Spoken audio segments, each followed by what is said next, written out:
बच्चों, तो कैसे हैं आप सभी लोग। आई होप आप सभी लोग बहुत अच्छे होंगे। तो आज की क्लास लगभग एक महीने के बाद हो रही है, जिसमें आपका एनडीए का पेपर अच्छी तरीके से हो चुका है, एनडीए 2025 का। और आंसर की इसी चैनल पे हमने शॉर्ट्स के थ्रू अपलोड कर दी थी एंड उसके बाद में फिर रिजल्ट अभी आ चुका है। तो मेरे सामने एनडीए मैथमेटिक्स का पेपर आ चुका है और उस पेपर को हमने टॉपिक वाइज उसमें जो क्वेश्चंस आए हैं, तो आज की क्लास में हम लोग टॉपिक वाइज क्वेश्चंस को कवर करने का प्रयास करेंगे। जैसे कि इसमें टॉपिक आपका सीक्वेंस एंड सीरीज है, उसके बाद में फिर बाइनरी नंबर्स है, फिर सेट थ्योरी है, फिर बाइनोमियल थ्योरम है, फिर मैट्रिक्स एंड डिटरमिनेंट्स। तो इन 5 टॉपिक्स के जितने भी क्वेश्चंस आपके एग्जामिनेशन में आए हैं एनडीए 2025 के, तो आज हम लोग उन सारे क्वेश्चंस को बहुत ही आसान तरीके से कैसे सॉल्व कर सकते हैं वो देखेंगे। ठीक है, तो ये आपका एनडीए, जैसा कि आपको पता होगा, पेपर 1 आपका एनडीए का होता है। तो चलिए देखते हैं कि पहला क्वेश्चन क्या है आपके एग्ज़ाम में जो आया है। ये क्वेश्चन आपका जो है अर्थमेटिक प्रोग्रेशन और ज्योमेट्रिक प्रोग्रेशन मीन्स ये सीक्वेंस एंड सीरीज का क्वेश्चन है। देखिए कैसे इसको हम लोग अप्रोच करेंगे। अप्रोच आप लोग समझ सकते हैं। इसमें आपका ये दिया गया था कि P X equals to P to the power X, क्या दिया है, P to the power X equals to Q to the power Y equals to R to the power Z. और इसमें दिया गया है एक्स वाई जेड आपका GP में है, तो हम यहाँ पे साइड में लिख लेंगे एक्स वाई जेड और क्या है वो आपका जीपी में है। इसका मतलब ये हुआ कि जो मेरा वाई स्क्वायर है वो मेरा एक्स और जेड के इक्वल है। भाई जीपी का मतलब क्या होता है, Y square equals to X Z. ये हम आपको ऑलरेडी अपनी पिछली क्लास में बता चुके हैं, जो हमने पीछे क्लासेस कराई हुई हैं, कि अगर कोई भी 3 term X Y Z GP में होते हैं तो हम लोग बोलते हैं Y square equals to X Z. ठीक है, ये इसकी प्रॉपर्टी है। तो अब ये दिया गया है, ये हमारा जीपी में है, ये हमारा किस सॉरी ये एक सेकेंड, ये हमारा एक कंडीशन दिया गया है और ये हमारा जीपी में दिया गया है। ठीक है, इतनी चीज़ें दी गई, इतनी अपनी कॉपी में लिख लिया। ठीक है, अच्छा हमें क्या करेंगे, हमको पूछा गया पी क्यू आर एपी में। पी क्यू आर एपी में तब तक आप नहीं बता पाओगे जब तक आपको पी क्यू आर की वैल्यू नहीं पता हो जाएगी। तो हम एक काम करते हैं, इसको हम सबसे पहले के ले लेते हैं। ठीक है, तो पी की वैल्यू निकालने के लिए हम लोग क्या करना पड़ेगा, के की पावर 1/x। ठीक है, ऐसे हम लोग सॉल्व करेंगे, आपको बता दे रहे हैं, क्योंकि ये सारे आपस में एक दूसरे में क्या है, बराबर है। तो इसका मतलब हम लोग एक काम कर सकते हैं, ऐसे लिख सकते हैं, पी की पावर एक्स इजकल्स टू के, क्यू की पावर वाई इजकल्स टू के एंड आर की पावर जेड इजकल्स टू के। इस तरीके से लिख सकते हैं ना। तो पी की पावर क्या आ जाएगी, के की पावर 1/x, राइट। क्यू की वैल्यू क्या आएगी, के की पावर 1/y और आर की वैल्यू क्या आएगी, आर की वैल्यू आएगी के की पावर 1/z। डन। अब वो ये कह रहा है P Q R A P में। P Q R A P में देखिए, P Q R A P में होने के लिए क्या कंडीशन प्रूफ करनी पड़ेगी, 2q equals to P plus R, ये करना पड़ेगा। तो हम एक काम करते हैं, इसको बराबर ले चलते हैं और दोनों को प्रूफ करते हैं। तो देखते हैं 2 into k to the power bracket 1 by equals to k to the power 1/x plus k to the power 1/z। जैसा कि हमको पता है ये आपस में इक्वल नहीं है। द रीज़न इज, अगर यहाँ पर x बराबर y बराबर z हो जाए, अगर x बराबर y बराबर z हो जाए तो ये आपस में इक्वल हो जाएंगे, तो P Q R A P हो जाएगा। लेकिन ये केवल एक कंडीशन है। क्या ऐसा भी तो पॉसिबिलिटीज़ है कि अगर ये x और y z आपस में बराबर ना हो तो उस केस में ये ए पी नहीं होगा। ठीक है, तो इसलिए चूंकि एक में अगर ए पी नहीं है, पी क्यू आर अगर एक कंडीशन में ए पी नहीं है, इसका मतलब ये जो है फिर किसी कोई भी कंडीशन मतलब हो उसमें अगर एक में भी ए पी नहीं है तो हम इस आंसर को क्या करेंगे, रॉन्ग कर देंगे। तो ये आंसर गलत ऑप्शन है। अगला क्वेश्चन जो था, मतलब अगला जो उसमें स्टेटमेंट था वो था log P log Q and log are जो है वो जीपी में है। ठीक है, अब इसको कैसे करेंगे, इसको करने के लिए हमको लॉग पी चाहिए। तो लॉग पी निकालने के लिए हम ये वाला पोर्शन यहाँ से रफ कर रहे हैं और लॉग पी हम दोनों तरफ इस वाले में क्या ले लेंगे, यहाँ पे हम दोनों तरफ क्या ले लेंगे, लॉग ले लेंगे। तो ये हो जाएगा log P equals to log K to the power 1/x। तो ये हो जाएगा log P equals to 1/x into log K. Done. ऐसे ही आपका क्या हो जाएगा, log Q equals to 1/y into log K. Done. और ऐसे ही आपका हो जाएगा log R equals to 1/z log K. Done. अब उसके बाद में ये अगर हम लॉग इधर लेके आ जाएं तो ये ऐसे हो जाएगा log P base K equals to 1/x, log Q base K equals to 1/y और log R base K equals to 1/z। ठीक है, तो हम आपको बता देते हैं, जैसे हमने यहाँ पे log p बेस के कर दिया है, तो log p बेस के का जो मतलब होता है वो ये होता है log p divide by log k और इसका जो बेस है वो यहाँ पे ई और ई, ये दो बेस है, ठीक है। तो इस तरीके से इसको हम ऐसे भी लिख सकते हैं। अब हम आपको एक बात बताना चाहते हैं कि अगर कोई भी जीपी जैसे एक्स वाई और जेड अगर मान लो आपका जीपी में है तो 1/x 1/y और 1/z भी आपका क्या होगा, जीपी में होगा। अभी आप देखिए 1/x की वैल्यू क्या है, log p, 1/y की वैल्यू क्या है, log q, और 1/z की वैल्यू क्या है, log r। इसका मतलब ये है log p, log q और log r, ये भी आपका क्या होगा, जीपी में होगा। इसका मतलब यहाँ पे आपके क्वेश्चन में दिया था log p, log q, log r, तो ये किस में है, ये आपका जीपी में है। तो इसका मतलब ऑप्शन नंबर बी, ये आपका ये सेकेंड स्टेटमेंट आपका करेक्ट ऑप्शन है। Which of the following statement gives above are correct, तो आपका केवल 2 ओनली करेक्ट है, तो इसलिए ऑप्शन नंबर बी इसका एकदम से करेक्ट ऑप्शन हो जाएगा, ठीक है। तो ये क्वेश्चन आपका मतलब थ्योरेटिकल क्वेश्चन था और इसको हम लोगों ने इस तरीके से सॉल्व किया है। नेक्स्ट क्वेश्चन देखते हैं। नेक्स्ट क्वेश्चन क्या है, हम आपको यहाँ पे एक प्रॉपर्टी और बता रहे हैं, आप लोग अपने कॉपी में नोट कर सकते हैं। अगर मान लीजिए आपका एक्स वाई और जेड, अगर ये एक्स वाई जेड अगर आपका जीपी में होता है तो आपका जो लॉग एक्स है और आपका जो लॉग वाई है और आपका जो लॉग जेड है वो आपका एपी में होता है। वो आपका किस में होता है, एपी में होता है। कैसे होता है आप लोग यहाँ पे प्रूफ भी करा दे रहे हैं। तो अगर एक्स वाई जेड जीपी में है तो Y square equals to X Z होगा, और अगर हम दोनों तरफ लॉग ले लें तो log Y square equals to क्या हो जाएगा, लॉग एक्स जेड। डन। तो ये आपका 2 पावर आगे आ जाएगा, तो ये हो जाएगा 2 लॉग वाई इक्वल्स टू, और ये लॉग ए बी का फार्मूला लगेगा तो log X plus log Z हो जाएगा। डन। तो ये आप लोग देखिए, अगर हम इसको क्या, तो यहाँ से हमको पता है एक चीज़ क्लियर हो गई कि मेरा लॉग एक्स लॉग वाई और लॉग जेड ये किस में आ गया, ये आपका एपी में आ गया। डन। और ये इसका 2 into log Y equals to log X plus log Z. तो इस तरीके से ये आप लोग अपनी कॉपी में नोट कर लीजिए, हो सकता है आपके एग्जाम में पूछ लिया जाए। डन। चलिए देखते हैं क्या है क्वेश्चन। ये वाला सेकेंड क्वेश्चन क्या कह रहा है, सेकेंड क्वेश्चन कह रहा है कि हमारा 10 क्या कह रहा है, 10 plus log X 10 10 plus log 10 Y 10 plus log 10 Z, ये मेरा किस में है, ये मेरा एपी में है। कोई दिक्कत वाली बात तो नहीं है। अच्छा, हमने आपको ये भी बताया था कि अगर कोई भी 3 नंबर एपी में है उसमें चाहे आप कुछ भी जोड़ दीजिए, चाहे कुछ भी घटा दीजिए, चाहे किसी का भी मल्टीप्लाई कर दीजिए, चाहे किसी का भी डिवाइड करिए, वो ऑलवेज एपी में रहता है, ठीक है ना। तो इसका मतलब ये है कि अगर हम इसमें से 10 और 10 को माइनस कर दें तब भी एपी में ही रहेगा। अच्छा, लॉग एक्स लॉग वाई और लॉग जेड किस में, एपी में है। इसका मतलब ये हुआ एक्स वाई और जेड आपका किस में होगा, जीपी में होगा, जो कि हम लोग ऊपर यहाँ पे देख लिया था। डन। तो ये देखिए सीधा प्रॉपर्टी से क्वेश्चन आ सकता है। और देखिए पूछा क्या गया, पूछा गया geometric mean of X and Y is Z square. अब ज्योमेट्रिक मीन क्या होता है, ज्योमेट्रिक मीन तो ज्योमेट्रिक मीन आपका जो होता है वो होता है Y equals to under root X Z, Y equals to under root X Z. और आपका जो अर्थमेटिक मीन होता है, जो आपका अर्थमेटिक मीन होता है एबीसी का, अर्थमेटिक मीन क्या होगा एबीसी का, B equals to A plus C by 2। तो इसमें जो बी है ये आपका अर्थमेटिक मीन है और जो बाई है वो आपका क्या है, ज्योमेट्रिक मीन है। डन।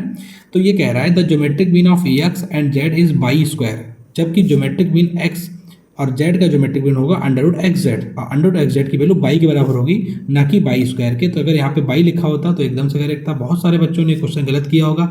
द रीज़न इज क्योंकि उन्होंने यहाँ पे देखा होगा एक्स बाई जेड जीपी में है तो एक्स जेड का मल्टीप्लाई किया होगा, बाई स्क्वायर के बराबर कर दिया होगा, जल्दी से क्वेश्चन फर्स्ट वाला सही कर दिया था।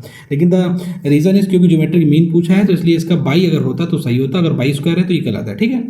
उसके बाद में कह रहा है the arithmetic mean of log x and log Z is log by. तो हमें पता है कि अगर हम इसका और इसका अर्थमेटिक मीन निकालेंगे तो अर्थमेटिक मीन क्या होगा, log X plus log Z by 2, और जो कि बराबर होगा लॉग बाई के, ठीक है। तो इसलिए ये मेरा एकदम से करेक्ट ऑप्शन है।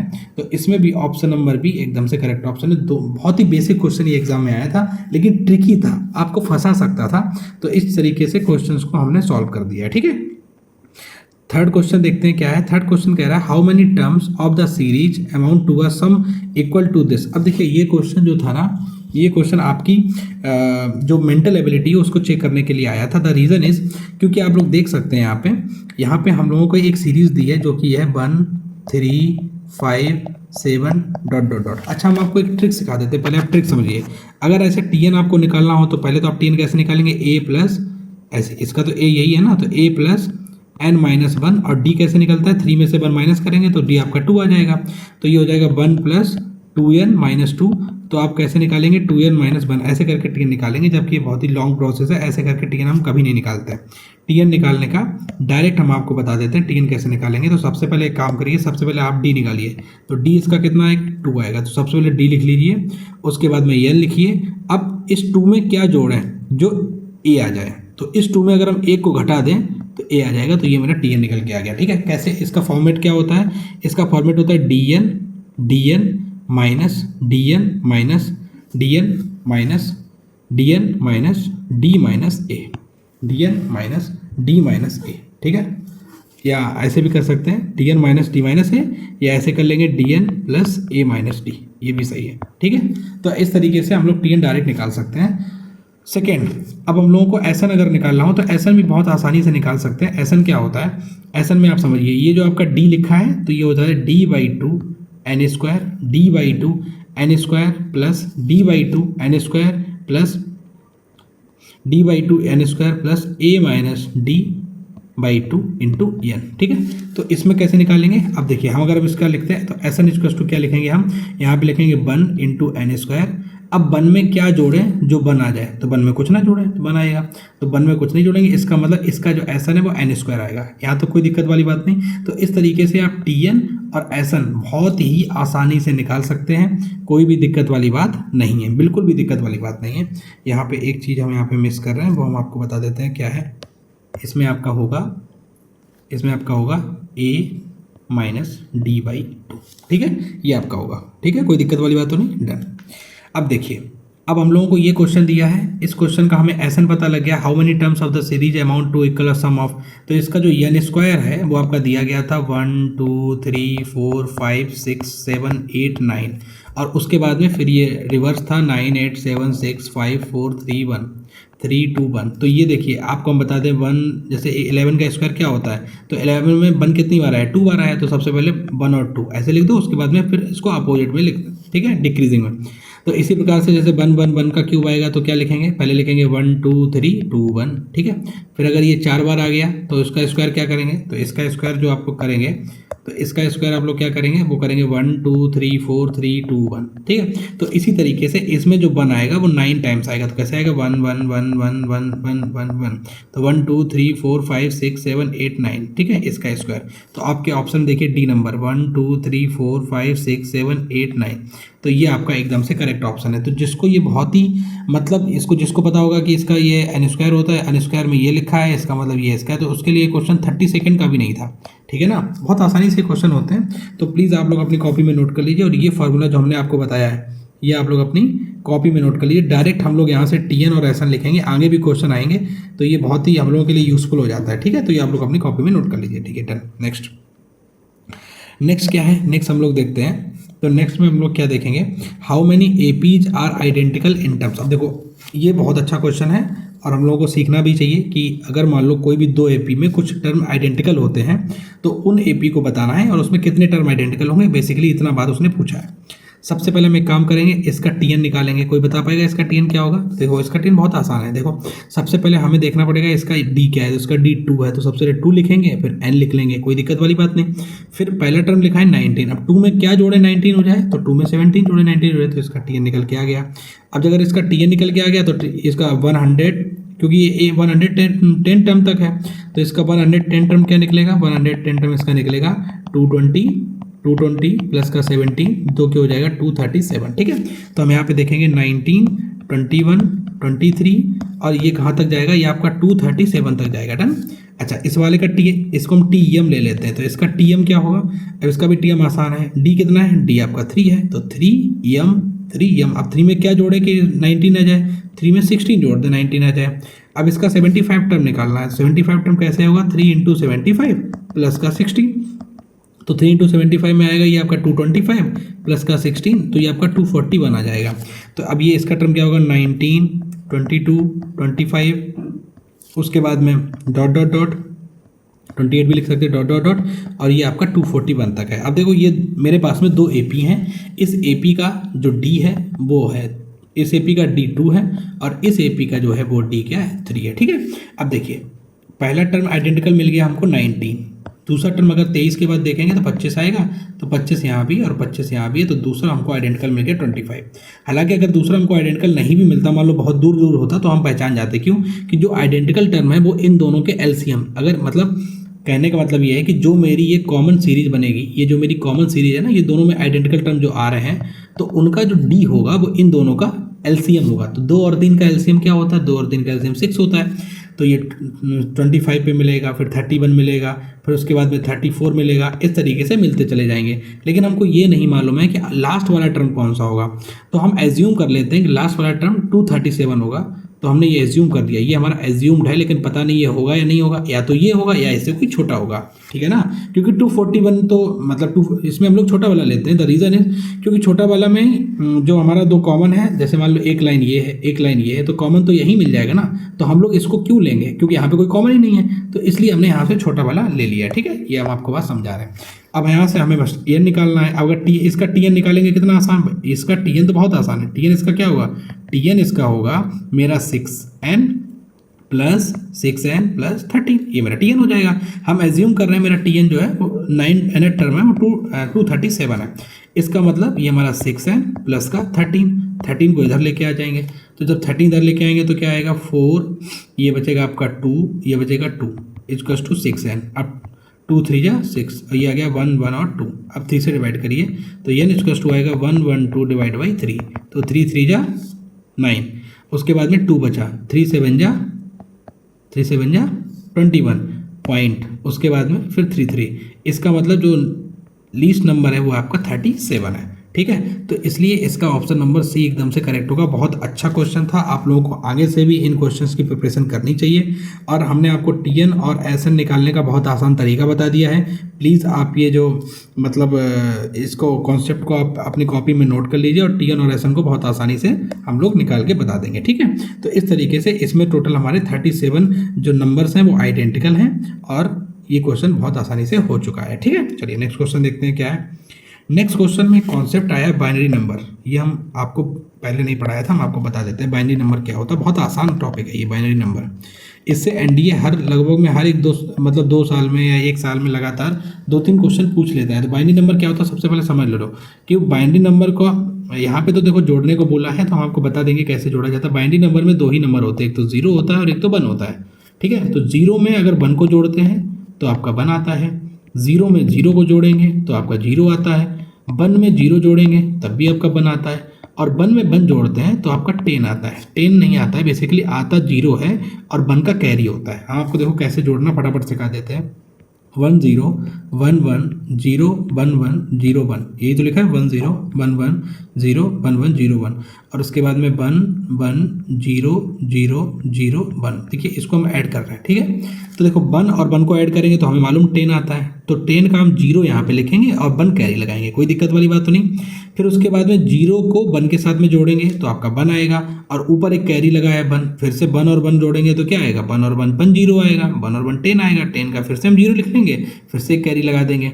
फिर उसके बाद में 1 को 0 में जोड़ेंगे, फिर 1 आएगा, और 1 कैरी लगा हुआ है तो फिर से 1 0 आएगा, तो यहाँ पे फिर से 0 लिखेंगे, फिर से 1 कैरी लगा देंगे।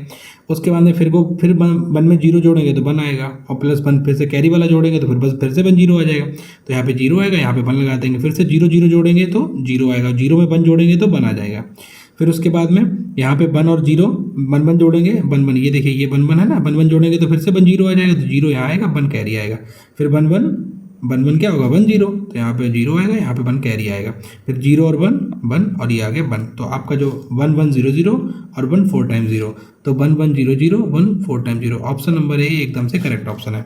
हम आपको यहाँ पे साइड से ये भी बता सकते हैं कि अगर कोई भी मेरा डेसिमल नंबर है, सपोज मेरा कहीं पे नंबर लिखा है 32 और कोई कहे इसको बाइनरी में चेंज कर दो, तो 32 को बाइनरी में बहुत आसानी से चेंज किया सकता है। 2 से डिवाइड करते हैं, 16 आता है, उसके बाद में कैरी यहाँ पे लिख लेते हैं, वो सॉरी जो आपका रिमाइंडर होता है वो यहाँ पे लिख लेते हैं। तो 2 का 16 टाइम्स डिवाइड जाएगा 32 में, तो 0 रिमाइंडर बचेगा, वो यहाँ लिख लिया। फिर 2 का 2 8 जा 16, फिर 0 यहाँ लिख लिया। फिर उसके बाद 2 4 जा 8, 0 यहाँ लिख लिया। फिर 2 2 जा 4, 0 यहाँ लिख लिया। फिर उसके बाद 2 1 जा 2 और 0 यहाँ लिख लिया। तो इस तरीके से ये मेरा, हम इधर इस फॉर्म में ऐसे करके लिखेंगे 1 0 0 0 0 0, तो ये मेरा हो जाएगा 1 0 0 0 0 किसके? बराबर हो जाएगा 32 10 के और इसकी है पावर 2। ठीक है, तो ये इसका बेस नंबर 2 होता है। तो इस तरीके से हम एक क्लास ले लेंगे बाइनरी नंबर की और उसमें हम आपको सब कुछ बता देंगे। बाइनरी नंबर को डेसिमल में कैसे कन्वर्ट करते हैं, डेसिमल को बाइनरी में कैसे करते हैं, उन दोनों को कैसे ऐड किया जाता है, कैसे सब्ट्रैक्ट किया जाता है। तो ये हम लोगों के एग्जाम में आते भी हैं और इनको हम बहुत आसानी से कर भी सकते हैं। ठीक है, चलिए नेक्स्ट क्वेश्चन देखते हैं। नेक्स्ट क्वेश्चन क्या है? नेक्स्ट क्वेश्चन आपका लिखा हुआ है, क्या लिखा हुआ है कि आपको सीरीज दिया हुआ है। क्या दिया है सीरीज में? 6 + 10 + 14 और अप टू यम टर्म्स। तो ये अप टू आपका यम टर्म्स के बराबर। ठीक है, इक्वल्स टू फिर क्या दिया है? 1 + 3 + 5 + 7 और ये है up to N terms, up to N terms है। ठीक है, अच्छा उसके बाद में अब चूंकि ये सम के फॉर्म में लिखा है तो इसका सम निकालना है एम टर्म्स तक। तो देखो आसानी से निकालेंगे। सबसे पहले डी निकालेंगे तो डी की वैल्यू कितनी आएगी? डी की वैल्यू आएगी 4। तो अब उसके बाद में हमें मालूम है जब हम एस एन निकालते हैं तो हम लोग लिखते हैं dy/2 n²। तो इसका मतलब यहाँ पे लिखेंगे 2n²। अब 2 में क्या जोड़े? 6 आ जाए। तो 2 में अगर हम 4 जोड़ दें तो 6 आ जाएगा। तो 2n² + 4n मेरा क्या हो जाएगा? ये मेरा एस एन हो जाएगा। ये इसका एस एन हो गया आपका, ये इसका एस एन हो गया। अब अगर मैं इसका एस, अच्छा एस एम है, ओके, यहाँ पे एम लिख लेंगे, यहाँ पे क्या लिख लेंगे? यहाँ पे m लिख लेंगे। तो ये हो जाएगा 2m² और 4m हो जाएगा। ठीक है, अच्छा उसके बाद में यहाँ पे देखें तो इसका मेरा d कितना आएगा? इसका मेरा d आएगा 2 और 2 का हाफ करेंगे तो आएगा 1। तो यहाँ पे लिखेंगे 1 × n²। अब प्लस 1 में क्या जोड़ें कि 1 आ जाए? 1 में कुछ नहीं जोड़े, 0 जोड़े।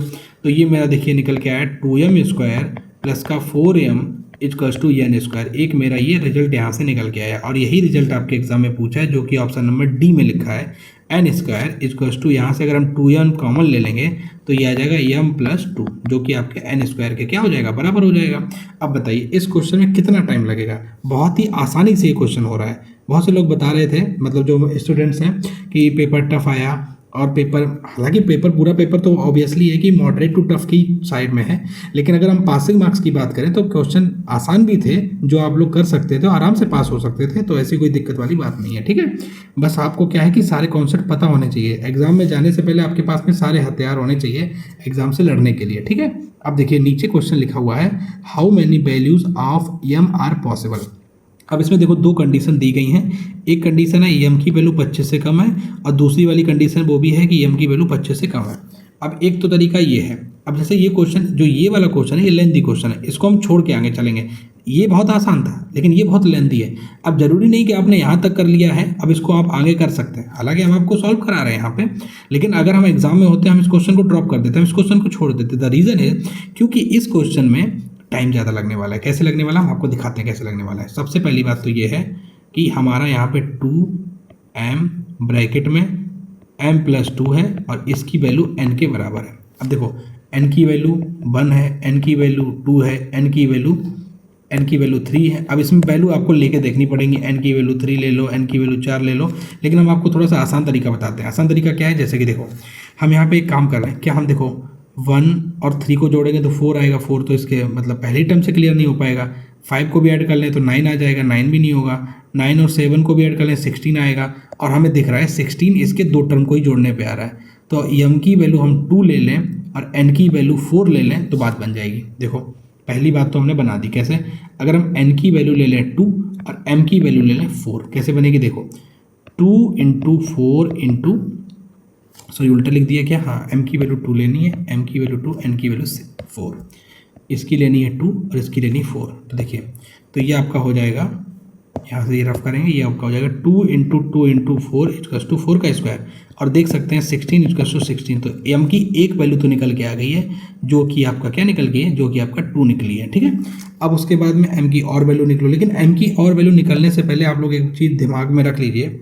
दिमाग में देखो बहुत ही दिमाग चलाने के मतलब बहुत ही क्या बोलते हैं, जब आप लोगों को अगर क्वेश्चन ये लगाना ही है, अप्रोच ही करना है तो थोड़ा सा दिमाग लगाएंगे। कैसे लगाएंगे हम आपको देखो बता रहे हैं।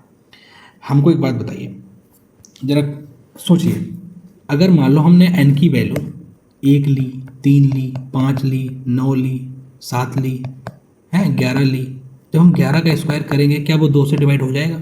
नहीं। इसका मतलब ये हुआ n की वैल्यू हम लोग इवन नंबर लेंगे। n की वैल्यू हम लोग क्या लेंगे? इवन नंबर लेंगे। डन।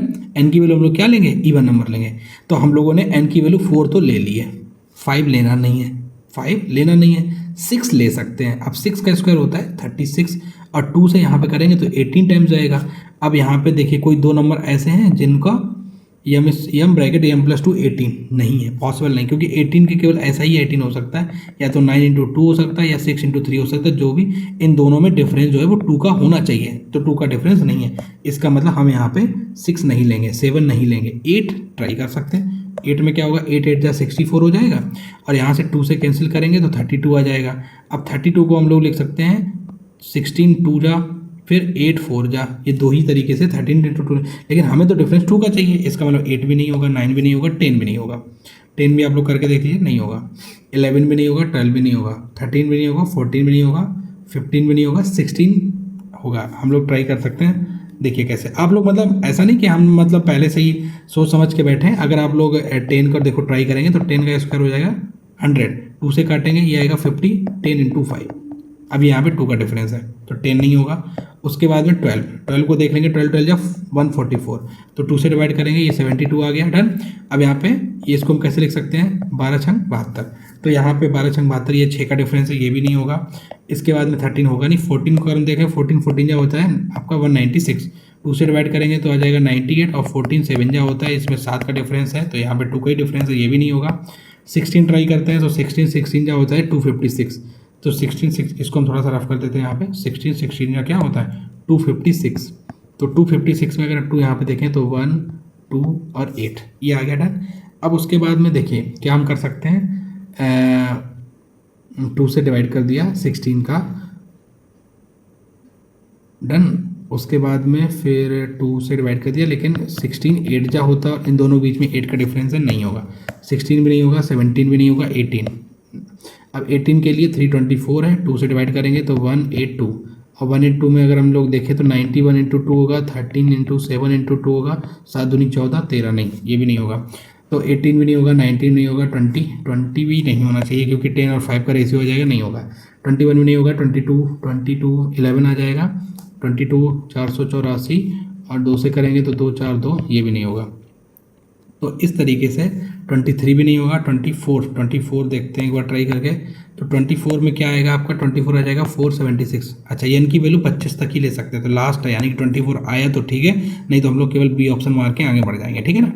तो 24 में क्या होगा, 24 4 जा कितना हो जाए, 24 4 जा 24 टाइम्स 24 का स्क्वायर क्या होगा, तो 24 का स्क्वायर होगा 576।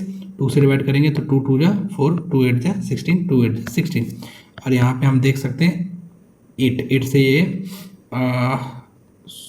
16 एकम 16 बचे 12, 16 8 128। देखिए 16 इंटू 18 बन गया। इसमें 2 का डिफरेंस है, इसका मतलब एक वैल्यू एम की क्या आ जाएगी, 16 आएगी।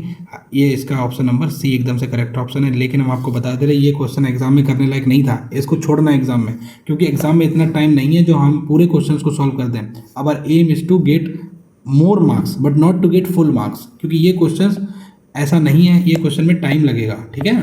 चलिए, तो इस तरीके से इसको छोड़ना था, हालांकि हमने आपको बता दिया ये आपका आंसर आएगा। नेक्स्ट क्या लिखा है, what is the harmonic mean. अब हार्मोनिक मीन का फार्मूला आपको पता होना चाहिए। हार्मोनिक मीन का फार्मूला क्या होता है, n upon 1 upon h1 plus 1 upon h2 plus 1 upon h3 plus dot dot dot 1 upon hn, done. तो हमारा हार्मोनिक मीन क्या आ जाएगा, हार्मोनिक मीन इक्वल्स टू कितने नंबर है टोटल, 1 2 3 4 5, तो 5 अपॉन 1 अपॉन, अब h1 की वैल्यू क्या है 10c3, h1 की वैल्यू है 10c3 प्लस 1 अपॉन h2 की वैल्यू है 10c4 plus 1 upon 10c5 plus 1 upon 10c6 plus 1 upon 10c7। अब देखिए हमको एक चीज़ नज़र आ रही है, हमने आपको पहले भी एग्जाम में बता रखा कि अगर NC y के बराबर हो जाए तो n की वैल्यू जो है वो x प्लस y के बराबर होती है। अब देखिए हम ये कहना चाह रहे हैं कि 10c3 और 10c7, तो देखिए 3 और 7 10 के बराबर है, इसका मतलब 10c3 और 10c7 ये आपस में बराबर होंगे। नेक्स्ट 10c4 10c6 के आपस में बराबर होंगे, डन। तो हम केवल अगर 10c3 की वैल्यू आपस में निकालने तो क्या आएगी, 10 इंटू 9 इंटू 8, और ये आएगी 3 इंटू 2 इंटू 1। ये हम लोगों ने पिछली क्लास में पढ़ा है, ठीक है। तो इस तरीके से हम इसको जल्दी से कर सकते हैं। तो ये 3 टाइम्स आएगा, ये 4 टाइम्स आएगा, तो ये आपका आ गया 120, डन। तो इसका मतलब देखिए ये हो जाएगा 1/120 और ये भी हो जाएगा 1/120। इसका मतलब इन दोनों का अगर हम सम लिखेंगे तो लिखेंगे 2/120। डन। प्लस अब हम लोगों को इन दोनों का देखना है। तो 10C4 क्या होगा, 10C4 आपका होगा 10 9 8 7 और ये हो जाएगा 4 3 2 1। तो देखिए 4 2 से आपका 8 कैंसिल हो गया और ये आपका 3 टाइम्स, तो ये 3 7 या 21 और 21 का 10 में करेंगे तो 210 आएगा। अब देखिए इसका भी 210 है, इसका भी 210 है, तो ये हो जाएगा 2/210। डन। अब उसके बाद में 10C5 की वैल्यू निकाल लेते हैं। तो 10C5 क्या हो जाएगा, 10C5 हो जाएगा 10 9 8 7 6 5 4 3 2 1। डन। तो उसके बाद में आप देखिए ये कैसे आएगा, आपको 4 और 2 से 8 कैंसिल कर दे रहे हैं और 5 से यहाँ पे 2 टाइम्स जा रहा है और 3 से भी यहाँ पे 2 टाइम्स जा रहा है, तो ये आपका हो जाएगा 2 2 2 जा 4 और 4 में हमको मल्टीप्लाई करना है 9 7 36 वो 63 इंटू में 4, तो यहाँ पे क्या जाएगा 252। तो यहाँ पे हम लिखेंगे 1/252। डन। अब देखिए ये आ जाएगा 1/60, ये आ जाएगा 105। अब देखिए अब इसका एलसीएम लेंगे। एलसीएम लेने में क्या होगा, ये आपका 60 है तो 60 पूरा लिख लिया इनटू में। हम लोग एलसीएम लेने का अलग तरीका है, आप लोगों को सिखा देंगे, हम एलसीएम की क्लास भी ले लेंगे अलग से जिसमें आपको एलसीएम ही सिखा देंगे। एलसीएम लेने का तरीका क्या है, सबसे पहले सबसे बड़ा नंबर ले लो इसमें, तो 252 एलसीएम होगा। ठीक है। अब लेकिन इसमें से ही पूरा कटना चाहिए, तो इसको हम लिख सकते हैं 15 इंटू में 4। तो देखो 4 से ही कट रहा है, 4 6 जा 24, 4 3 जा, तो 4 से कट रहा है। क्या 15 से भी कट रहा है, तो अगर 15 से नहीं कटे 15 के और पार्ट कर लो, 5 और 3 कर लो, तो 3 से कट रहा है, 3 8 जा 3 4 जा, 3 से भी कट रहा है, 5 से नहीं कट रहा है, 5 से नहीं कट रहा है तो 5 का मल्टीप्लाई कर दो इनटू। अब देखिए 105 से क्या ये कट रहा है, तो 105 में क्या आता है आपका, 105 में 7 आता है और 15 आता है। डन। तो अभी देखो 15 से यहीं पे काटा है, तो इसका मतलब 7 से ही नहीं कटेगा, तो 7 को 7 3 जा 20, 7 3 जा 21, 7 से कट रहा है, 7 का मल्टीप्लाई करने की कोई नीड नहीं है, 7 से कट हो रहा है। और तो इस तरीके से ये आप लोग यहाँ पे कर सकते हैं। तो ये हमारा एलसीएम कितना आ गया, एलसीएम आ गया मेरा 225 इंटू में 5। अब देखिए इसको डिवाइड करते हैं 15। इसको अगर हम और सिंपल कर लें आपको लोग थोड़ा सा आसान पड़ेगा। हम देखिए कैसे करते हैं इसको। एलसीएम हम ले रहे हैं, इसको हम लिख सकते हैं 15 इंटू 4, इसको लिख सकते हैं 15 इंटू 7 और इसको लिख सकते हैं 7 इंटू 7 7 के 7 ऐसे करके लिख देते। ठीक है, तो आसान पड़ेगा हमारे लिए, इसको सॉल्व करना भी आसान पड़ेगा। देखिए तो हमने सबसे पहले n में ले लिया 15 इंटू 4 ले लिया। अब यहाँ से 15 तो है लेकिन 7 नहीं है तो 7 ले लिया, फिर 7 है लेकिन 7 में 36 में 4 है, 9 नहीं लेकिन 9 में 3 है, तो इसका मतलब एक 3 और लेना है। तो 15 इंटू 4 इंटू 7 इंटू 3। डन। तो देखिए अब 15 60 का ये चला जाएगा, 21 बचेगा केवल। उसके बाद में 105 में 15 और ये चला जाएगा, तो 4 3 12 बचेगा केवल। और उसके बाद 252, तो 252 में 7 और 36 है तो 7 भी काटो और 12 ये गया और 3 इसमें से जाएगा तो 5 बचेगा।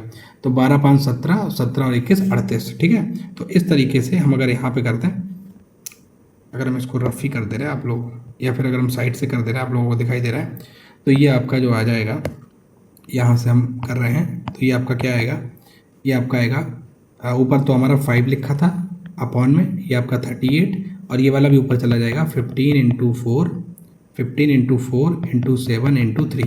ये मेरा एलसीएम है। तो 2 से काटेंगे 19 टाइम्स आएगा, 2 से काटेंगे 2 टाइम्स आएगा, तो देखिए ये 10 आ जाएगा। ठीक है, और ये आ जाएगा 45। तो 10 में 45 का मल्टीप्लाई करेंगे तो आएगा 450 इंटू में 7 डिवाइड बाई 90, तो ये 0 7 पना 35 से लगा 3 3150/19। ये आपका आंसर होना चाहिए। देखिए ऑप्शन में है, तो ये आपका ए ऑप्शन एकदम से करेक्ट ऑप्शन है। ये भी क्वेश्चन बहुत लेंदी था। ठीक है, तो इस क्वेश्चन को इस तरीके से किया जाएगा, हमने आपको बता दिया है। चलिए नेक्स्ट क्वेश्चन देखते हैं क्या है। नेक्स्ट क्वेश्चन आपको A and B are non empty subsets of a set. तो देखिए अब इस क्वेश्चन को लगाने के लिए हम लोग क्या करेंगे, दो तरीके से ये क्वेश्चन लगाया जा सकता है। आप बताइए, एक तो मैथमेटिकल एक फिगर वाला है। चलो मैथमेटिकल बताते हैं। सबसे पहले हम आपको एक चीज़ बताना चाहते हैं कि a माइनस बी जो होता है, a माइनस बी का मतलब होता है a intersection b dash. a minus B का मतलब क्या होता है, a इंटरसेक्शन b डैश। तो पहले वाले सिनेरियो में अगर हम देखें तो क्या होगा, a माइनस बी को हम लोग क्या लिखेंगे, a इंटरसेक्शन b डैश लिखेंगे। ठीक है, दूसरा सिनेरियो क्या है, b dash minus a dash. तो B dash minus A dash का मतलब क्या है, अगर हम इसको इस वाले फार्मूले के हिसाब से लिखें तो लिखेंगे B dash intersection A dash का डैश, है ना। तो ये हो जाएगा बी डैश इंटरसेक्शन ए। अब देख सकते हैं आप ए माइनस बी को भी ए इंटरसेक्शन बी डैश लिख सकते हैं, और B dash intersection B dash minus A dash को भी बी डैश इंटरसेक्शन ए लिख सकते हैं। तो दोनों ही देख सकते हैं आपस में एक दूसरे के बराबर है, इसलिए ऑप्शन नंबर ए तो एकदम से करेक्ट हो जाएगा। सेकेंड ऑप्शन में क्या है, ए माइनस बी डैश लिखा है, तो ए माइनस बी डैश को हम लोग क्या लिख सकते हैं, ए माइनस बी डैश को लिख सकते हैं ए इंटरसेक्शन बी डैश का डैश, जो कि हो जाएगा ए इंटरसेक्शन बी। अच्छा, ए डैश माइनस बी जो है उसको हम लोग क्या लिखेंगे, उसको लिखेंगे ए डैश इंटरसेक्शन बी डैश। तो ए डैश इंटरसेक्शन बी डैश और ए इंटरसेक्शन बी ये दोनों आपस में बराबर नहीं है, इसलिए इसका ये सेकंड नहीं होगा। ऑप्शन नंबर ए एकदम से करेक्ट है। अच्छा, डैश आप लोग समझते हैं ए और ए डैश में क्या अंतर है। जैसे ए मान लो आपका ये सेट है, ये पूरा ए सेट है, और ए डैश आपका ये पूरा है। जो ए में नहीं है वही ए डैश है, जो ए में नहीं है वो क्या है, ए डैश है। जो बी में नहीं है वही बी डैश है। अच्छा, ए माइनस बी का ग्राफ कैसे बनता है ये आप ग्राफ सीख लीजिए। ए माइनस बी का ग्राफ बनता है जो ए में है लेकिन बी में नहीं है, तो हम लोग ए में तो लेंगे लेकिन बी में नहीं लेंगे। ये ए माइनस बी का ग्राफ है। तो ग्राफ से भी क्वेश्चन हो सकता था, लेकिन मैथमेटिकल से आसानी से हो जाएगा। ठीक है, चलिए नेक्स्ट क्वेश्चन क्या है। नेक्स्ट क्वेश्चन आपका रिमाइंडर थ्योरम से आया है। तो नेक्स्ट क्वेश्चन को करने के लिए बहुत ही आसान तरीका है। सबसे पहले हम लोग क्या करते हैं, 5 की पावर 99 है डिवाइड बाई 13 है। तो हम लोग एक काम करते हैं, इस 5 को इस तरीके से तोड़ते हैं कि 13 की जो हमारा मल्टीपल है कुछ 5 के आसपास आ जाए। कैसे, जैसे 13 जो 2 जा होता है 26। अब हमें मालूम है 5 का स्क्वायर होता है 25, तो इसका मतलब 25 और 26 में डिफरेंस है 1 का। तो हम इस तरीके से बनाते हैं कि 1 का डिफरेंस आ जाए। तो क्या हम इसको ऐसे लिख सकते हैं, 5 का स्क्वायर की पावर 49 इंटू में 5 डिवाइड बाई 13। कैसा हो सकता है। अच्छा, तो ये आपका हो जाएगा 25 डिवाइड बाई 13 और 25 की पावर है 49 इंटू में 5। अब देखिए 13 से अगर हम इसको डिवाइड करेंगे तो 26 होना चाहिए था, है ना। आपके हिसाब से रिमाइंडर इसमें बच रहा है 12, लेकिन मेरे हिसाब से रिमाइंडर बच रहा है माइनस का 1। अब आप लोग कहेंगे क्या माइनस का भी रिमाइंडर होता है। जी हाँ, अगर हम 25 को डिवाइड करें 13 से तो आप तो कहोगे 1 टाइम जाएगा जो कि 12 रिमाइंडर होगा। हम कहेंगे नहीं, 2 टाइम जाएगा 26 बार जो कि माइनस का 1 होगा। तो माइनस का 1 रिमाइंडर होने से देखो कितना आसान से ये क्वेश्चन आराम से हो जाएगा। तो अगर ये माइनस का 1 रिमाइंडर होगा, इसका मतलब क्या है, माइनस का 1 to the power 40 minus to the 1 to the power 49 into 5 divide by 30। तो देखो माइनस की पावर ऑड है, इसका मतलब माइनस ही रहेगा। तो ये हो जाएगा माइनस का 5 डिवाइड बाई 13। अब देखिए 13 का डिवाइड -5 में करना है। अब आप लोग कह सकते हैं ऐसा कैसे हो सकता है। देखिए ऐसे होगा, अगर ये हमारा रिमाइंडर आ चुका है बेसिकली -5, और -5 रिमाइंडर ऑप्शन में नहीं है क्योंकि ऑप्शन में पॉजिटिव रिमाइंडर है। तो 13 में से 5 को माइनस करने पे 8 आएगा। तो 8 हमारा एकदम से करेक्ट है। देखिए कैसे, मान लो 13 का डिवाइड हम कर रहे हैं 8 में, तो 13 बन जाए 13, तो इसका रिमाइंडर क्या आएगा, माइनस का 5 आएगा। ठीक है, तो इस तरीके से सी ऑप्शन एकदम से करेक्ट ऑप्शन था। चलिए नेक्स्ट क्वेश्चन देखते हैं। नेक्स्ट क्वेश्चन क्या है, एक क्लास है 45 स्टूडेंट्स की, जिसमें 34 लड़कों को क्रिकेट पसंद है और 26 को फुटबॉल पसंद है, और सब लड़कों को कुछ ना कुछ खेलना पसंद है। और उनमें से कितने लड़के जिनको केवल एक गेम पसंद है। तो ये क्वेश्चन हम लोग फिगर से बहुत आसानी से लगा देंगे। तो हम ऐसे करके फिगर बना लेंगे, ऐसे करके हम क्या बना लेंगे, फिगर बना लेंगे। यहाँ पे हम इसको रफ कर देते, थोड़ा सा फिगर अच्छा बनाते हैं। तो जैसे मान लो मेरे पास में ये मेरा फिगर है, हम इसको ए मानेंगे, इसको बी मानेंगे, इसको सी मानेंगे। समझिए बात को, ये पूरा एरिया ए है, ये पूरा एरिया ए है, ये पूरा एरिया बी है, ठीक है, और ये पूरा एरिया सी है। ये पूरा एरिया सॉरी ये ए है, ये सी है और ये बी है। अब आपको बता दें ये वो एरिया है जो ओनली क्या खेलता है, क्रिकेट खेलता है। ये वो एरिया है जो ओनली क्या खेलता है, फुटबॉल खेलता है। ठीक है, और ये वो एरिया है जो दोनों खेलता है, मतलब कि ये कॉमन एरिया है जो दोनों खेलता है। ठीक है, बोथ प्ले करता है। डन। अच्छा, ए बी सी की वैल्यू आपको पहले ही बता दिया है, क्लास में भैया 45 स्टूडेंट है तो ए बी सी की वैल्यू 45 है। अब कह रहे हैं कि 34 बच्चे जो है वो क्रिकेट खेलते हैं। इसमें कहीं ये तो नहीं लिखा है 34 केवल क्रिकेट खेलते हैं। इसका मतलब ये है कि 34 बच्चे क्रिकेट भी खेल सकते हैं और भी गेम खेल सकते हैं। इसका मतलब ए और बी की वैल्यू दी है, तो ए प्लस बी की वैल्यू हमको दे दी है 34। अगर हम ए प्लस बी की यहाँ पे 34 वैल्यू रखेंगे तो सी की वैल्यू आ जाएगी 11। डन। अब उसके बाद में 26 फुटबॉल खेलते हैं, फुटबॉल की वैल्यू बी प्लस सी है, तो बी प्लस सी की वैल्यू आपको दे दी है 26। तो अगर सी है 11 तो बी हो जाएगा 15, तो बी की वैल्यू आ गई 15, और बी की वैल्यू आएगी 15 तो ए की वैल्यू आएगी 19। डन। अब ये हमारा आ गया 19, ये आ गया 15 और ये आ गया 11। उसमें लिखा है ऐसे बताओ जो केवल एक गेम खेलते हैं, तो केवल एक गेम का मतलब केवल क्रिकेट और केवल फुटबॉल। इसका मतलब 19 और 11 दोनों को जोड़ेंगे तो क्या आएगा, 30 आएगा। तो इसलिए ये क्वेश्चन आपका फिगर से बहुत आसानी से लग गया। ठीक है, चलिए नेक्स्ट क्वेश्चन देखते हैं।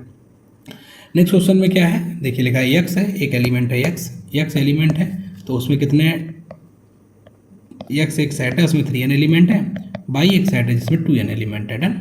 अब कह रहे हैं इनमें से इन दोनों के में n एलिमेंट कॉमन है, n एलिमेंट क्या है, कॉमन है। अच्छा, n एलिमेंट कॉमन है, इसका मतलब क्या हुआ, इसका मतलब सिंपल सा ये हुआ कि हम एक आपको उदाहरण देते हैं, जैसे हमने n की वैल्यू मान ली है 1 और हम आपको उदाहरण दे तो x की वैल्यू हो जाएगी 3 और एक सेट बना रहे हैं x, x में हमने सेट ले लिया है a b और c। ठीक, यहाँ भी n की वैल्यू ले ली है 1 तो y की वैल्यू हो जाएगी 2 और y एक सेट बना लिया है जो कि मेरा हो जाएगा x और अब देखिए एक सेट कॉमन भी है, ये वाला सेट मेरा कॉमन है तो हमें एक उसमें कॉमन लेना पड़ेगा, तो x और c हमने ले लिया। डन। अब वो क्या कह रहा है, अब वो ये कह रहा है how many element does x minus pi cross pi minus x. तो अब सबसे पहले x माइनस पाई निकालना पड़ेगा, तो x माइनस वाई के लिए क्या होगा, x माइनस वाई का मतलब है जो x में तो है लेकिन y में नहीं है, तो x में मेरा a है और x में मेरा b है क्योंकि y में तो c भी है। अच्छा, y माइनस एक्स क्या है, y माइनस एक्स है उसमें मेरा क्या है, y माइनस एक्स का मतलब क्या है जो y में है लेकिन c में नहीं है, तो y माइनस एक्स में मतलब ये है x। अब देखिए इसमें 2 टर्म है और इसमें 1 टर्म है, तो इसका मतलब इन दोनों के क्रॉस में कितने टर्म होंगे, इन दोनों के क्रॉस में 2 × 1 मतलब 2 टर्म होंगे। तो अगर हम n की वैल्यू 1 रखें, ये 5 आएगा, ये 4 आएगा, ये 3 आएगा, केवल 2 इसी में आएगा, तो इसलिए डी ऑप्शन इसका करेक्ट ऑप्शन है। ठीक है, आसान क्वेश्चन था। चलिए नेक्स्ट क्या है, क्वेश्चन है जिसमें आपको a दिया है b दिया है और कह रहे हैं कि a क्रॉस b हम लोग निकालेंगे, फिर उसका सबसेट लेंगे, फिर एक रिलेशन बनाएंगे और रिलेशन की कंडीशन जो है वो हमें दे दी है। रिलेशन की कंडीशन क्या दे दी है कि मॉड x मेरा y से कम होगा, तो हम मॉड x y से कम ले सकते हैं, कब ले सकते हैं, जब -3 हो और 4 हो, क्योंकि -3 और 0 ले लिया, सपोज हमने -3 और क्या ले लिया, 0 ले लिया, तो -3 का मॉड क्या होगा, 3 होगा और 0, तो ये तो कंडीशन ही नहीं फॉलो करेगा क्योंकि 0 तो छोटा होता है, -3 बड़ा होता है, तो इसलिए हमने -3 के साथ में क्या लिया है, 4 लिया है। और क्या लिख सकते हैं, और आपका -3 के साथ में 9 लिया जाएगा। डन। फिर उसके बाद में -2 के साथ में भी आपका क्या लिया जाएगा, 4 लिया जाएगा, फिर उसके बाद में -2 के साथ में 9 लिया जाएगा, देन आपका -1 के साथ में हम लोग 4 लेंगे, -1 के साथ में हम लोग 9 ले लेंगे, फिर हम लोग 0 के साथ में, अब देखो 0 से बड़ा 1 है तो 0 के साथ में 1 भी ले लेंगे, 0 के साथ में 4 भी ले लेंगे और 0 के साथ में 9 भी ले लेंगे। ठीक है, इसी प्रकार से फिर 1 के साथ में 4 लेंगे और 1 के साथ में 9 लेंगे, उसके बाद में फिर 2 के साथ में भी 4 लेंगे और 2 के साथ में भी क्या लेंगे, 9 लेंगे, और फिर 3 के साथ में भी 4 लेंगे और 3 के साथ में भी क्या लेंगे, 9 लेंगे। आप इनको काउंट कर लो, तो 1 2 3 4 5 6 7 8 9 10 11 12 13 14 15, तो 15 एलिमेंट इसमें होंगे। तो ऑप्शन नंबर सी एकदम से करेक्ट ऑप्शन है। आसान क्वेश्चन था, आप लोगों को अगर रिलेशन का कॉन्सेप्ट पता होता जो कि a क्रॉस b का सबसेट होता और उसमें कंडीशन दी थी मॉड x जो है वो छोटा होना चाहिए y से, तो इस तरीके से अगर हम सबका मॉड x निकालेंगे वो y से छोटा ही आएगा। ठीक है, चलिए नेक्स्ट क्वेश्चन क्या है। नेक्स्ट क्वेश्चन में ये देखो, ये भी क्वेश्चन आपको फंसाने वाला था, अगर कोई फंस गया तो फिर फंस के रह जाएगा। तो बाई इक्वल्स टू आपका क्या था, बाई इक्वल्स टू था फैक्टोरियल x और आपका जो z था, z इक्वल्स टू था आपका फैक्टोरियल y। हमारे मन में जब हमने इस क्वेश्चन को देखा z/y तो यहाँ पे लिखा था 120, इसका मतलब ये था कि factorial 2y divide by factorial x, इसका वैल्यू ये है।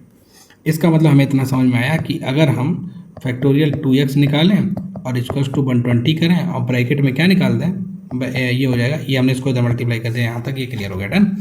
अब देखिए क्या कर सकते हैं, हम कुछ कर सकते हैं क्या, 120, तो 120 वैल्यू होती है फैक्टोरियल आपकी 5 की, फैक्टोरियल 5 की वैल्यू ये क्या है, ये फैक्टोरियल 5 की वैल्यू है। तो अगर हम इसको लिख दें फैक्टोरियल 5, अब समझना बात को, तो ये 2x factorial equals to factorial 5 equals to x factorial, ये डन हो गया। यानी इसका मतलब ये है अगर हम x की वैल्यू ट्राई करें 1 ले रहे हैं तो यहाँ पे 2 फैक्टोरियल और ये तो कभी बराबर नहीं होगा, 2 ले रहे हैं तो ये 4 फैक्टोरियल, ये भी कभी बराबर नहीं होगा, 3 ले रहे हैं, 3 में बन जाएगी बात, 3 में बात बन गई, 3 में बात बन गई। कैसे बन गई, 3 देखिए 3 में लिखा है 2 × 3 factorial equals to 5 factorial into 3 factorial, तो ये हो जाएगा आपका 6 फैक्टोरियल इक्वल्स टू, ये हो जाएगा 120 इंटू, और ये हो जाएगा 3 2 × 2 × 1 मतलब 6, तो ये आपका 720 हो जाएगा और फैक्टोरियल 6 भी 720 होता है। इसका मतलब ये हमारा x की वैल्यू तो 3 निकल के आ गई। डन। ये ट्रायल एंड एरर से लगता है और हम वैल्यू किसकी निकालनी थी, फैक्टोरियल 3x की निकालनी थी। इसका मतलब हमें 9 फैक्टोरियल की वैल्यू निकालनी है। हम 6 फैक्टोरियल की ऑलरेडी निकाल चुके हैं, तो 9 की निकालने के लिए हम क्या करेंगे, 9 × 8 × 7 × 6 फैक्टोरियल। तो ये हो जाएगा मेरा 9 × 8 × 7 × 720। इसका इसमें मल्टीप्लाई करेंगे तो 0 7 दूनी 14 और ये 5040 आएगा। फिर इसका इसमें मल्टीप्लाई करेंगे तो कहेंगे 0 8 चौको 32 तो 40 320 आएगा। फिर उसके बाद में 9 का करेंगे तो 0 9 दूनी 18 से लगा 1 9 3 27 और 28 और 9 चौको 36 तो 36 28 80। देखिए ए ऑप्शन एकदम से करेक्ट ऑप्शन है। ठीक है, तो ये क्वेश्चन मतलब ट्रिकी कहेंगे इसको हम, पहली बार में नहीं हो सकता ना समझ में आए, लेकिन अगर आप लोग ट्रायल एंड एरर से करोगे तो ये क्वेश्चन आ जाएगा। ठीक है, ये फैक्टोरियल से क्वेश्चन था मतलब। ठीक है, चलिए नेक्स्ट क्वेश्चन क्या है, let n be a natural number, the number of consecutive zeros at the end of the expansion of factorial exactly 2। समझिए भाई साहब, मतलब वो ये कह रहा है कि जैसे आप फैक्टोरियल n का जब एक्सपेंशन कर रहे हो तो लास्ट में हमें 2 जीरो चाहिए एग्जैक्टली। अब बताओ ऐसे कितने नंबर है। अब देखिए ये क्वेश्चन में हम लोग देख सकते हैं कि जब हम लोगों ने फैक्टोरियल 9 निकाला था तब केवल एक जीरो था। फैक्टोरियल 9 में कितने जीरो, फैक्टोरियल 9 में पीछे कितने जीरो, फैक्टोरियल 9 में पीछे हैं 3 6 2 8 8 और जीरो, एक जीरो है। अगर हम फैक्टोरियल 10 निकालेंगे तो केवल 10 का और मल्टीप्लाई कर देंगे तो फैक्टोरियल 10 हो जाए भाई। 10 को ऐसे फैक्टोरियल 10 को क्या ऐसे लिख सकते हैं, 10 × 9 फैक्टोरियल, तो ये हो जाएगा 3 6 2 8 8 0 0। तो देखिए यहाँ पे 2 जीरो आ गए। इसका मतलब एक वैल्यू तो n की 10 है। अब अगर हम इसमें 11 फैक्टोरियल निकालें तो 11 फैक्टोरियल में हम क्या करना पड़ेगा, अगर हम इसमें से 11 का मल्टीप्लाई कर दें तो 0 0 11 8 88, फिर से डबल जीरो आ जाएंगे, मतलब 11 भी हो सकता है। अगर हम 12 का करें तो 12 का मल्टीप्लाई कर दो तो 12 0 0 12 8 96, फिर से जीरो आ जाएगा, 12 भी है। उसके बाद में फिर 13 चेक करते हैं, 13 हम 600 में 13 का मल्टीप्लाई करो, हम लास्ट डिजिट देख रहे हैं तो 0 0 तिछक 78, फिर से 800 हो जाए, 13 भी है। 14 हम ट्राई करते हैं, 14 तो 14 0 0 14 8 800 की 32 मतलब 14 8 112, 200 आ जाएगा लास्ट में। फिर हम 15 ट्राई करते हैं तो 15 में 0 0 15 दूनी 30, देखिए 3 जीरो आ गया, इम्पॉसिबल, 15 नहीं होगा। तो 10 होगा, 11 होगा, 12 होगा, 13 होगा और 14 होगा, इसलिए ऑप्शन नंबर सी होगा आपका एकदम से करेक्ट ऑप्शन। ये भी क्वेश्चन ट्रायल एंड एरर से लगेगा, ये भी क्वेश्चन कैसे लगेगा, ट्रायल एंड एरर से लगेगा। चलिए नेक्स्ट क्वेश्चन देखते हैं, बाइनोमियल एक्सपेंशन का है। क्या क्वेश्चन कह रहा है कि इसमें से ग्रेटेस्ट कोफिशिएंट, हमेशा ध्यान रखो ग्रेटेस्ट कोफिशिएंट आपका मिडिल टर्म का ग्रेटेस्ट कोफिशिएंट होता है। जैसे हम आपको एक एग्जांपल से समझाते हैं, आपको समझ में आएगा। हम ये बोलें कि a + b का होल स्क्वायर करो तो क्या होगा, तो आप लिखेंगे a² + का 2ab + का b²। अब इसका कोफिशिएंट 1 है, इसका भी 1 है, लेकिन बीच वाले का 2 है। तो हम एक बात बताएंगे आपको कि किसी भी बाइनोमियल एक्सपेंशन का जो मिडिल टर्म होता है उसका कोफिशिएंट क्या होता है, उसका कोफिशिएंट ग्रेटेस्ट कोफिशिएंट होता है। तो अब हम बताएं इसमें टोटल टर्म कितने होंगे, जो पावर है उसमें 1 जोड़ देंगे, उतने ही टोटल टर्म होते हैं। तो पावर इसमें 101 टर्म हो गए।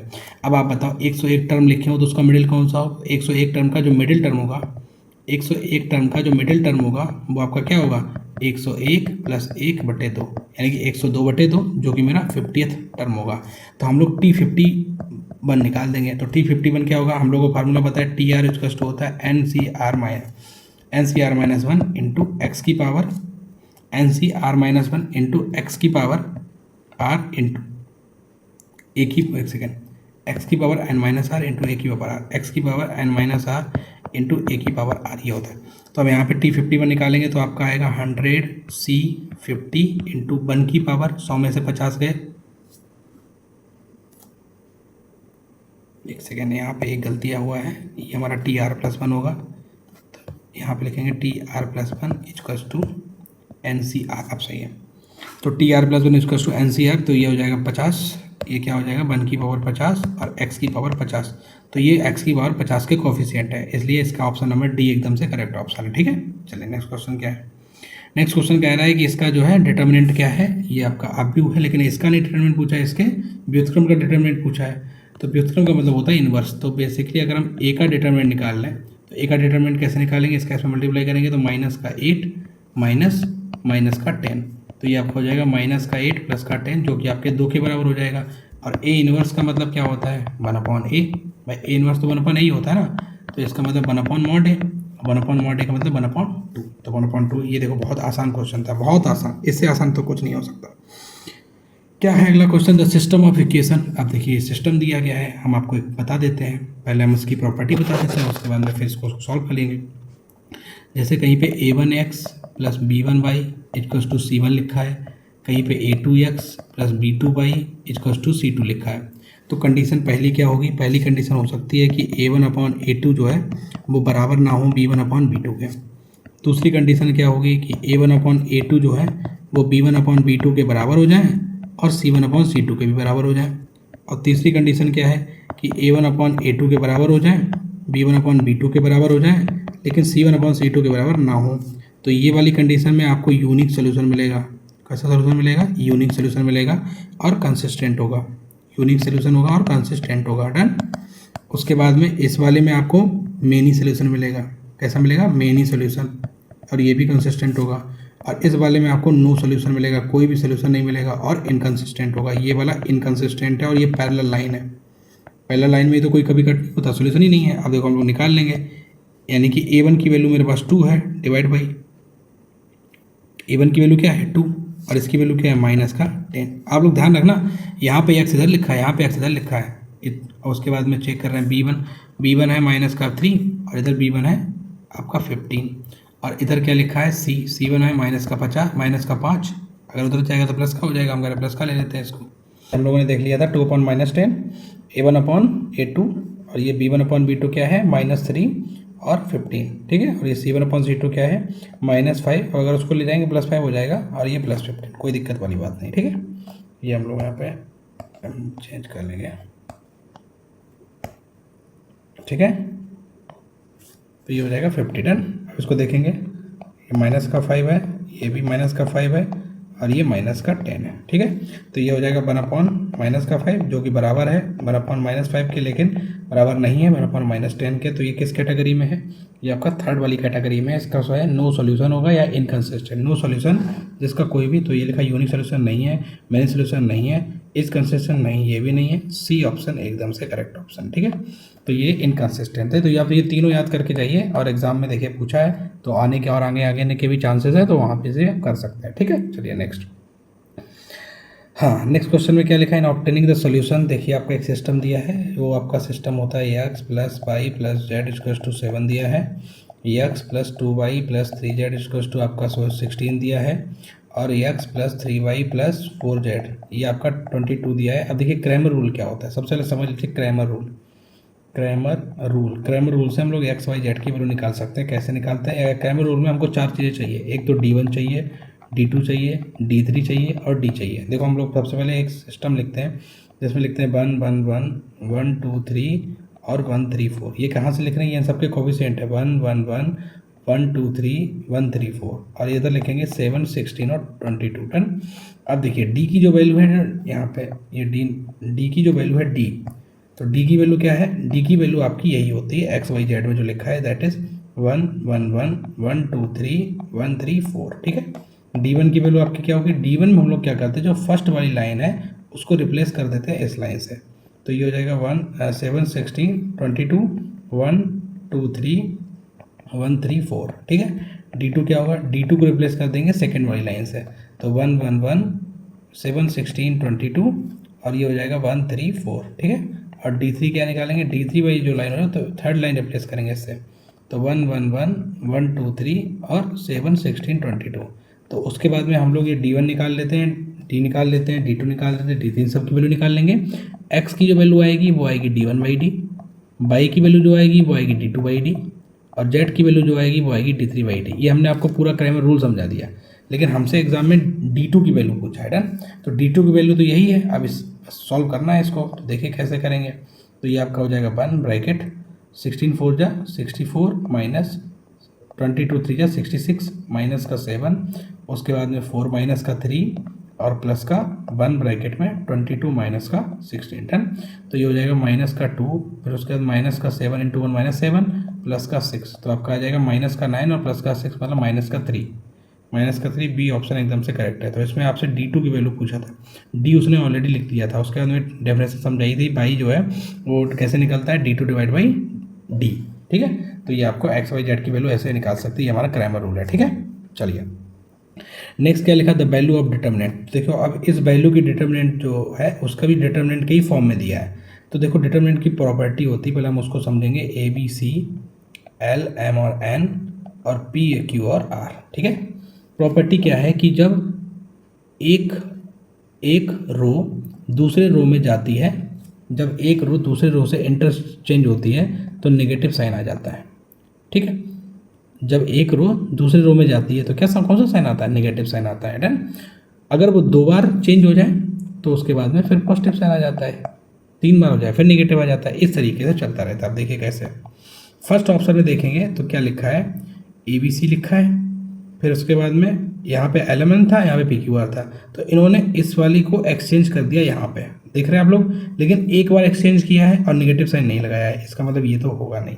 सेकेंड वाले में देखो क्या है, सेकेंड वाले में इन्होंने इसको और इसको, ये देखिए यहाँ पे इंटरचेंज किया है और ये बिल्कुल सिमिलर रखा है और नेगेटिव साइन यहाँ भी नहीं लगाया है, तो बी ऑप्शन भी नहीं होगा। थर्ड ऑप्शन में देखते हैं, थर्ड ऑप्शन में आपका क्या लिखा है, थर्ड ऑप्शन में पी क्यू आर, तो पहले पी क्यू आर ऊपर चला गया और ए बी सी, यानी दोनों चेंज है। देखो हम बता दें थर्ड ऑप्शन कैसे आया। थर्ड ऑप्शन लाने के लिए सबसे पहले एक काम करो, ऐसे कर लो, ए बी सी और इसको इसके साथ में इंटरचेंज कर दो, तो आएगा एल एम एन और पी क्यू आर और लगा दो एक आगे नेगेटिव साइन। डन। अब उसके बाद में क्या है, ये एक सेकेंड, सॉरी गलती क्या हुआ, हम लोगों ने चेंज नहीं किया, डायरेक्ट लिख दिया। तो यहाँ पे लिखे पी क्यू आर और एल एम और एन। डन। अब क्या है, अब जो है, अब क्या करना है, अब इसको इंटरचेंज करना है, तो इसको इंटरचेंज करेंगे, माइनस का साइन आएगा, माइनस ऑलरेडी लगा हुआ था, प्लस का आ जाएगा, तो ये हो जाएगा P Q R A B C और एल एम आर, ये जो है आपका इसके बराबर होगा। तो यही दिया है, इसका मतलब सी ऑप्शन एकदम से करेक्ट ऑप्शन है। तो ये डिटर्मिनेंट की प्रॉपर्टी से क्वेश्चन आया था कि जब भी कोई रो या कोई ये जो आपका रो या कॉलम अगर एक दूसरे से इंटरचेंज होते हैं तो माइनस साइन आ जाता है। ठीक है, चलिए नेक्स्ट क्वेश्चन क्या है। नेक्स्ट क्वेश्चन आपका देखो, सेट थ्योरीज, ये मैट्रिक्स से ही है, तो मैट्रिक्स में आपको बता देते हैं प्रॉपर्टी होती है, ए बी की पावर -1 को क्या लिखते हैं, B inverse A inverse. A B की पावर यहाँ पे ट्रांसवर्स इसका लेंगे तो लिखेंगे बी ट्रांसवर्स ए ट्रांसवर्स। अब उसके बाद में लिखा है, तो आप लोग देख सकते हैं पहला भी गलत है और तीसरा भी गलत है। सेकंड वाला क्या लिखा है, बी ए, फिर लिखा है ए बी इनवर्स, तो बी ए को तो हम लिखेंगे बी और ए बी इनवर्स को लिखेंगे बी इनवर्स ए इनवर्स। तो बी का बी इनवर्स के साथ में आई आएगा और ए का ए इनवर्स के साथ में आई आएगा और आई का मल्टीपल आई होगा, आई जो आपका आइडेंटिटी मैट्रिक्स है, तो ये सेकंड सही है। इसका मतलब के इसमें कितने ऑप्शन करेक्ट है, केवल एक ऑप्शन करेक्ट है, वो भी सेकंड वाला करेक्ट है। डन। चलिए नेक्स्ट क्वेश्चन क्या है, ए बी सी आपका ट्रायंगल की साइड दी गई है और पी उसका पेरीमीटर है, तो हमें इतना पता है पेरीमीटर होगा तो पी की वैल्यू तो ए प्लस बी प्लस सी के बराबर होगी, क्यों भाई। तो देखिए सबसे पहले हम क्या करेंगे, आपको हम बता देते हैं, P plus C C C A P plus A और P plus A P B P plus B. ठीक है, अच्छा ये आपके जो होते हैं वो कॉलम होते हैं, ये आपकी रो होती हैं।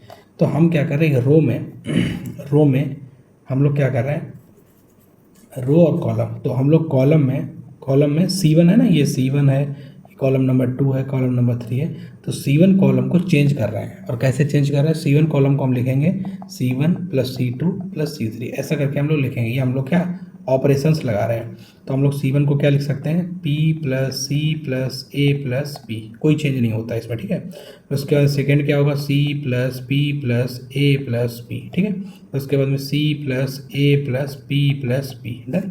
और इसको हम ऐसे ही लिखेंगे, इसमें कोई नो चेंज, तो P प्लस A फिर उसके बाद में B P प्लस B। ठीक है, अब देखिए यहाँ हमने क्यों किया, क्योंकि हमें ये तीनों सेम मिल गया, तो इन सबको बाहर कर लेंगे, कॉमन ले लेंगे, तो क्या कॉमन ले रहे हैं, P plus A plus B plus C। अच्छा हमको एक बात बताओ, क्या इसको भी हम P लिख सकते हैं, यस, तो ये मेरा 2P आ गया, यहाँ से मेरा क्या आ गया, 2P आ गया। अब अंदर क्या बचा है, अंदर बचा है 1 A P प्लस A और A, और ये बचा है B और P प्लस B, इतना बचा है। अब हम इसमें एक ऑपरेशन और लगा सकते हैं। ऑपरेशन क्या लगेगा कि इसमें और दो चीज़ों में ऑपरेशन लगाएंगे, तो अब की बार ऑपरेशन लगा रहे रो में, R2 को कन्वर्ट कर रहे हैं R2 माइनस R1 से और R3 को कन्वर्ट कर रहे हैं R3 माइनस R1 से। डन। तो देखो इसको हम कन्वर्ट कैसे करते हैं, देखिए, तो यहाँ पे हम लिख रहे हैं, ये हमारा 2P आ गया है, 2P पहले से ही आ गया। अब देखिए ये हम सेम लिखेंगे, इसमें कोई चेंज नहीं है, इसमें चेंज करेंगे, 1 में से 1 माइनस करेंगे 0 आएगा, पी प्लस ए में ए माइनस करेंगे तो पी आएगा, बी में से बी घटाएंगे तो 0 आएगा। फिर उसके बाद R3 में से R1 घटाना है तो फिर से 0 आ जाएगा, इसमें से ये माइनस करेंगे, ए में से ए माइनस करेंगे, ए में से माइनस 0 आएगा, इसमें से माइनस करेंगे तो पी आ जाएगा। डन। तो यहाँ से मेरा क्या निकल के आया, यहाँ से मेरा निकल के आया 2p और ये मैट्रिक्स आ गई, मतलब इसका डिटरमिनेंट निकालना पड़ेगा। ठीक है, तो ये हम लोग यहाँ पे कर देते हैं, तो ये मेरा आ जाएगा 2p ब्रैकेट में। अब देखो हम लोग ये जो कॉलम है इसके रिस्पेक्ट में सॉल्व कर लेते हैं, तो कॉलम के रिस्पेक्ट में डिटरमिनेंट निकाल रहे हैं, तो 1 ब्रैकेट में पी स्क्वायर माइनस 0 और बाकी आगे सब 0 0 है। ठीक है, तो केवल इतना आएगा, तो 2p इंटू पी स्क्वायर, तो 2p क्यूब इसका आंसर होगा, 2p क्यूब क्या आंसर होगा, 2p क्यूब। तो इसलिए ऑप्शन नंबर बी एकदम से करेक्ट ऑप्शन है। ठीक है, ये ऑपरेशन से लग गया, बहुत आसान क्वेश्चन था। कह रहे हैं how many 4 digit number that are divisible by 4। आप देखो सबसे पहले 4 डिजिट के नंबर है, तो 4 डिजिट की प्लेस बना लो। उसके बाद में ये भी लिखा है कि वो नंबर 4 से डिविजिबल होने चाहिए, तो 4 से डिविजिबल का आपको पता होना चाहिए कि 4 से कोई नंबर डिविजिबल तब होता है जब उसके लास्ट डिजिट दोनों 4 से डिवाइड हो, दोनों 4 से फुल्ली डिवाइड हो। तो देखो कैसे हो सकता है, एक तो लास्ट में हो सकता है 1 2, ठीक है, एक लास्ट में क्या हो सकता है 1 2 हो सकता है 12, ठीक है, एक लास्ट में क्या हो सकता है 1 3 भी नहीं होगा, 1 4 नहीं, 2 3, एक लास्ट में हो सकता है 2 4 भाई, एक तो 1 2 हो सकता है, एक 2 4 हो सकता है। तो ये लास्ट वाले जो 2 डिजिट हैं ये ये तो देखो 2 तरीके से ही आ सकते हैं। ठीक है, कितने तरीके से आ सकते हैं, 2 तरीके से आ सकते हैं। अच्छा 4 2 भी होगा क्या, 2 4 हो सकता है, तो 4 2 भी तो हो जाएगा, 4 2 भी हो सकता है। डन। तो इसका मतलब लास्ट वाला डिजिट 3 तरीके से आएगा। अब अगर ये दोनों डिजिट भर गए हैं जो कि 2 डिजिट से भरे हैं, तो बचे हुए 2 डिजिट हैं, तो ये भी रिपीटेशन अलाउड है, नहीं अलाउड है। तो अगर ये 2 तरीके से भरा जाएगा तो ये 1 तरीके से भरा जाएगा, तो इसका मतलब ये हो जाएगा 2 इंटू 1 इंटू 3, जो कि आंसर क्या होगा 6। कैसे हम ये बता सकते हैं पूरा। अब देखिए ऐसे कर सकते हैं, क्या देखना जरा, हमें पता लास्ट का डिजिट 1 2 है, इसका मतलब हम लोग भरेंगे 3 4 1 2 4 3 1 2। डन। फिर 2 4 है तो हम लोग क्या भरेंगे 1 3 2 4 3 1 2 4। फिर क्या भरेंगे, फिर भरेंगे उसके बाद में 1 3 4 2 और 3 1 4 2। लो यही 6 यही 6 नंबर हैं 4 डिजिट के, जो 12 जो आपके 4 से डिवाइड हैं। तो ऑप्शन नंबर बी एकदम से करेक्ट ऑप्शन है। ठीक है, चलिए नेक्स्ट क्वेश्चन देखते हैं क्या है।